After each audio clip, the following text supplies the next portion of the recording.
guys, I'm back again. We're working on the Ford truck today, and I'm finally ready to pull the bed off so I can do a bunch of stuff under the bed. I've got to modify the fuel tank, I have to mount the fuel pump, I have to install the airbags, etc. I don't even know everything, but I'm going to start on all that stuff. We got all the bed bolts out the other day, and as I was lifting, I remembered that the safety hooks, I can't reach, right there. You see they come through the bed and they are trapping the bed from coming up. So I've got to go underneath and take the nuts off of them so that we can lift the bed off. So the worst thing about having a lowered truck is having to crawl under it. When you got a lifted truck, you can just shimmy under there and do all sorts of work. When your truck's lowered, you don't have that convenience. Going up.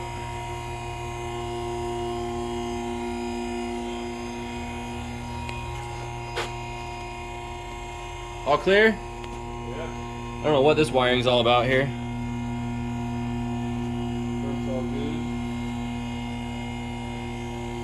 I'm gonna have to deal with this in 3, 2, 1 seconds. Alright, that's a camera of some sort. So we'll keep that up there, and I don't know where this, oh, this is probably the,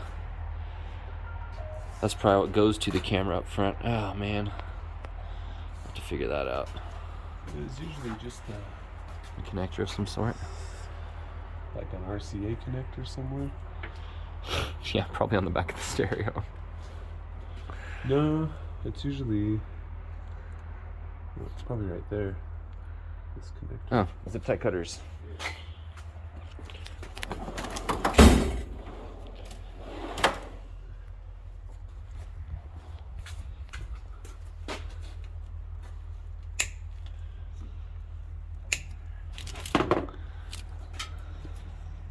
Oh hey, it can just stay with the truck. Oh yeah. Someone just tied it up to that wiring. Alright, thank you, Jake. I had to cut these bolts off on that side. 2 of them. Whoa, we get up top? I was just going for it there. Yep. And we're off. It's time for a car wash montage.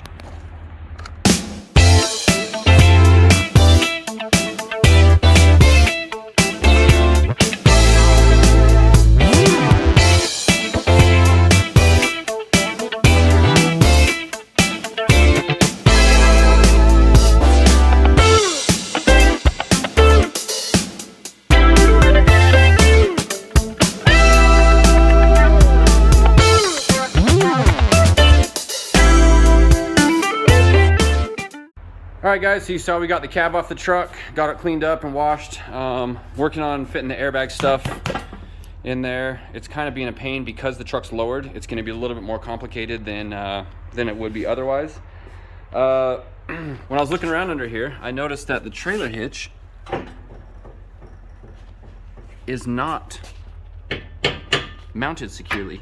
It's just got 2 bolts that are kind of holding it in there.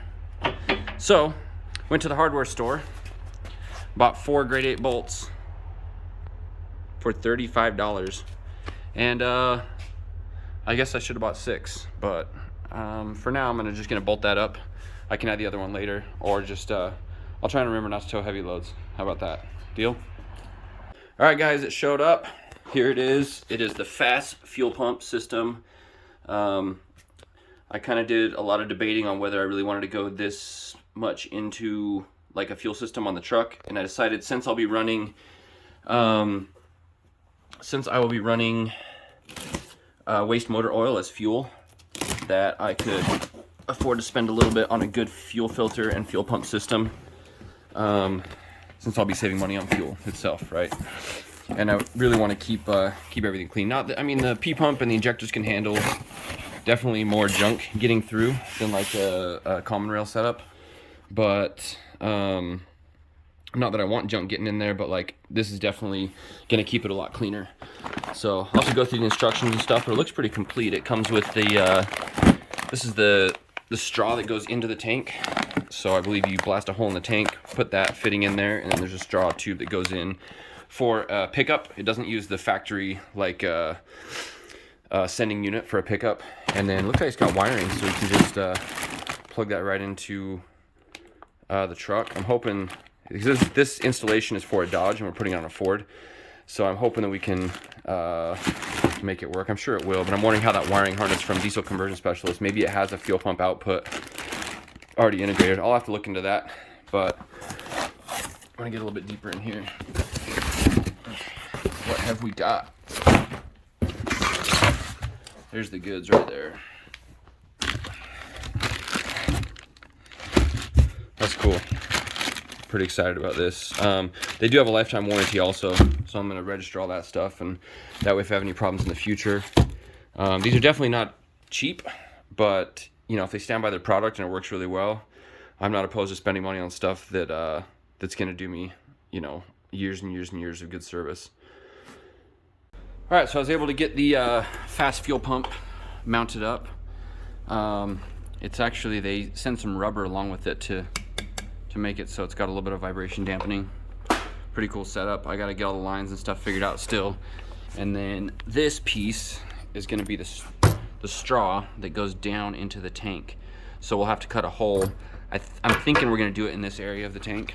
It's kind of busy, a lot going on up here. I don't really want to do it in this area. There's not a lot of margin right there. And this is towards the back of the tank. I'm really thinking this might be the move right there. We could even go back here. Well, we can't go back there because the rails of the bed are right here, and right there. So in order to avoid the rails, I think this would give us a little cavity to go into. Anyways, that's something that still needs to be done. There's the draw straw tube that goes down in there. And we've been working on getting the airbags to fit. We decided to cut the bottoms of these off. This is the part that mounts to the axle.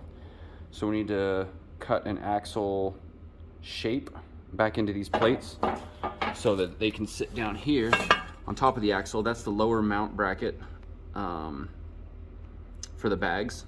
And you can see here, I've cut into the frame to allow a little bit more space for this to sit higher. Originally it had a spacer that set it down so it could clear the curvature of that rail, but I want to tuck it up in there. But now that it's been cut, I want to weld it. So I'm thinking of how I can make this plate add structure to the frame. But the issue is the bag bolts go through these holes. And if you see, with this hole lined up, wherever it is right there, the bag bolt holes are covered.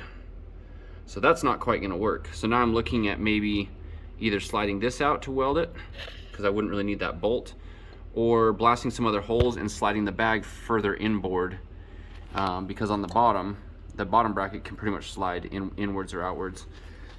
That's kind of where we're at right now. So I've been using the mill to kind of clean up these grinder cuts so we have a flat surface to work with to cut our shape into the axle. I'll probably have to make a few more holes in this plate to make the bag fit how I want it to.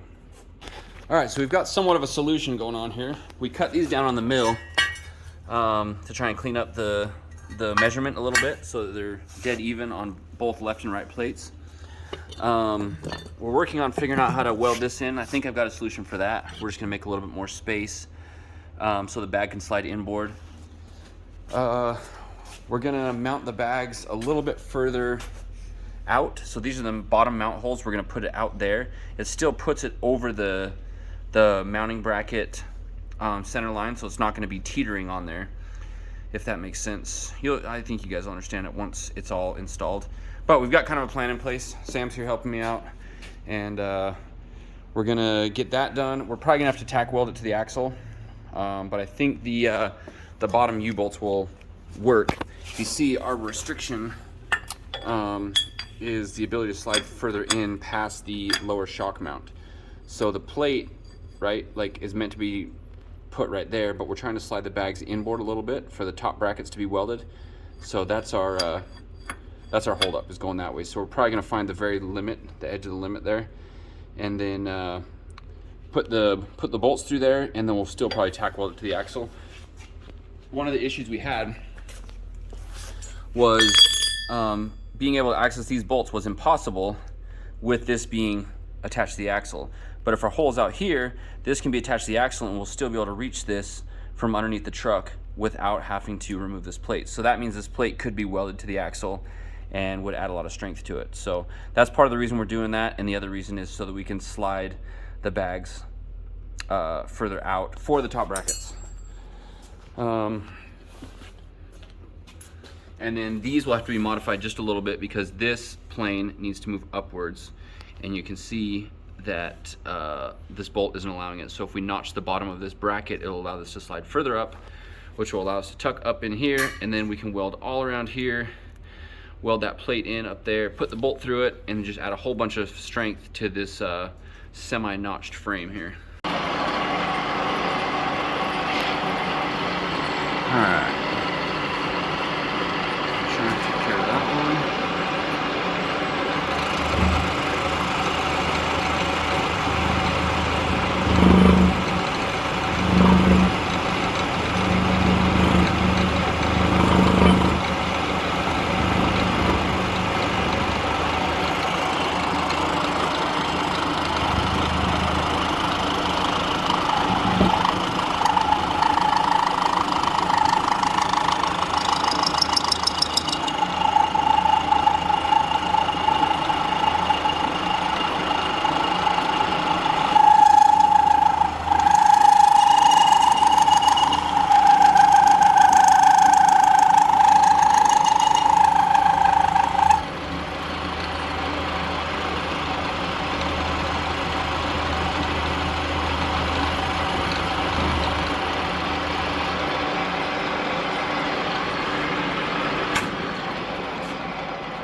All right, so we got one side done so far. You can see that it's in place there. We notched the top to fit, come on, focus, there we go. Notched the top to fit the fitting and made a new bolt hole. And it actually fits in there pretty well. And then we decided to weld the lower bracket right to the axle. You can see that it's not centered over the lower bracket, and there's definitely a reason for that. It is so that we can access the bolt, which is right here. Otherwise the bolt would be inside that square there, and there'd be no way to service the bag off the truck. But I'm confident that this is gonna hold the weight and shouldn't have any issues. And by doing it this way, we were able to put a weld there, weld up the edges of the cut so they didn't split or crack. And this is the unwelded side. This side's a lot more difficult because there's brake lines and wiring harnesses in the way. So we're basically just going to replicate, try to do the same thing. And then there's a weldable spot out here. So for the top bracket, you can see it's welded there and on the outside. Should be plenty strong. And then this is welded on both sides. Not my best work, but it should hold. The saving grace about these ugly welds is that the truck's so low, nobody will ever see underneath it.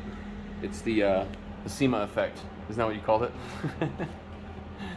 The spray paint and crappy welds. Good enough for SEMA.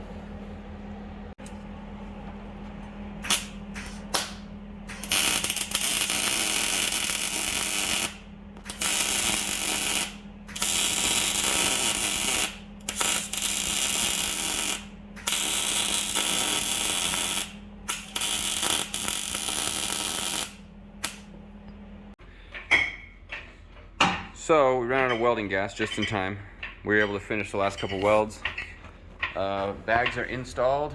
We're about to set it on the ground. I want to run some airline to them and just watch them work. And then it's bedtime. All right. Go ahead and drop it down.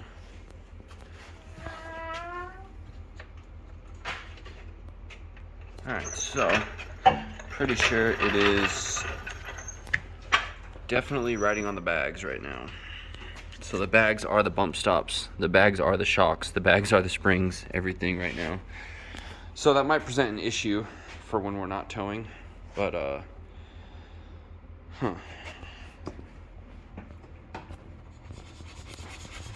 there's a little bit. Alright. Well, we're gonna run some airline and see how it does with air in the bags. All right, it's time to try it out. We've got the old test loop set up here. We'll see what happens.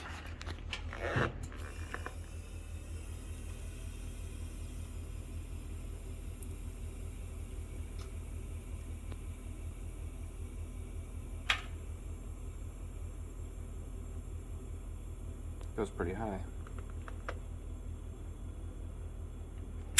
What's that pressure? Hard 15.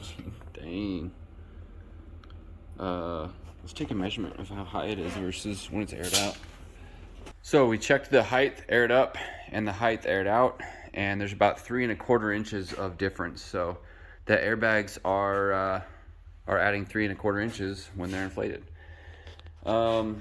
This is just our temporary setup to test it out. I'm gonna have to figure out where to run the lines to and where we're gonna fill it from. I'd like to make that compressor work that's on board up front. So I'm gonna have to power it up and see if that's gonna work out.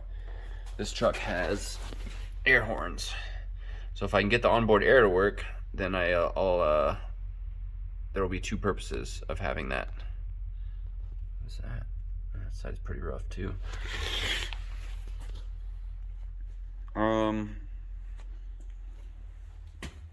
I think that's it for tonight. Ended up doing quite a bit of work to get those airbags to fit, but all things considered, with how big of a pain it is with the lowering kit, I think it turned out pretty good.